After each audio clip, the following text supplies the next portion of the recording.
tugon lang po ng Malacanang regarding po sa sinasabi ni Saldico kasi nakasulat ito po ay galing sa kanyang sulat para kay Pangulong Marcos. Sinabi kasi ni Saldico na si dating Senate President Escudero po ang nag-utos na magtapyas ng pondo sa ilang government agencies sa 2025 budget. At sinabi niya, hindi po daw ang Kamara ang nagtapyas, kundi po ang Senado.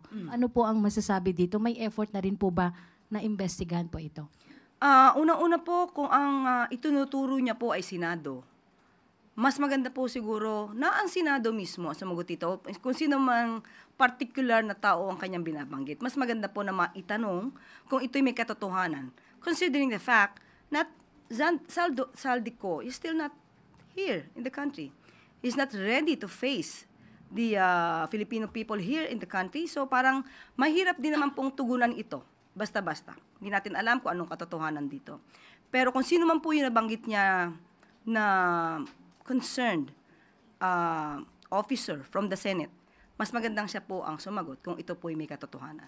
Pero sulat po kasi niya ito, ma'am, kay Pangulong Marcos. Hindi pa nga po natin alam kung ito'y natanggap ng Pangulo dahil hindi namin napag-uusapan itong sulat na ito. Okay, salamat po, ma'am. Thank you.